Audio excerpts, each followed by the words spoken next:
తిరుపతి జిల్లా నాయుడుపేట జిల్లా పరిషత్ ఉన్నత పాఠశాల ఎల్ఐ సాగరం నందు మధ్యాహ్న భోజన పథకాన్ని శుక్రవారం ప్రారంభించారు. ఈ సందర్భంగా అన్నామృతం పేరిట అక్షయ పాత్ర ఫౌండేషన్ తయారు చేసిన ఆహారాన్ని విద్యార్థులకు అందజేశారు.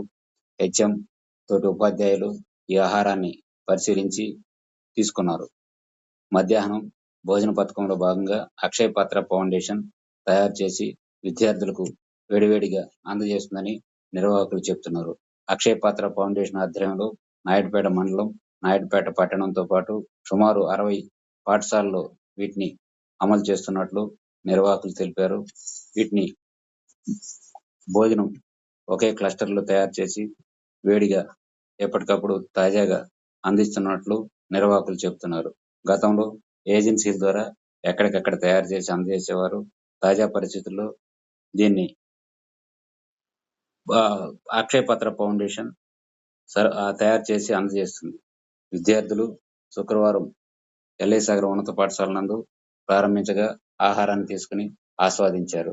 దాని శుభ్రత, రుచిని కూడా పరిశీలించారు. ఈ కార్యక్రమంలో ప్రధాన ఉపాధ్యాయులతో పాటు తోటి ఉపాధ్యాయులు ఆహారాన్ని రుచి చూశారు. ఈ కార్యక్రమంలో విద్యార్థులు పెద్ద ఎత్తున పాల్గొని అక్షయ పాత్ర ఫౌండేషన్ ఆహార తయారీని కూడా పరిశీలించారు.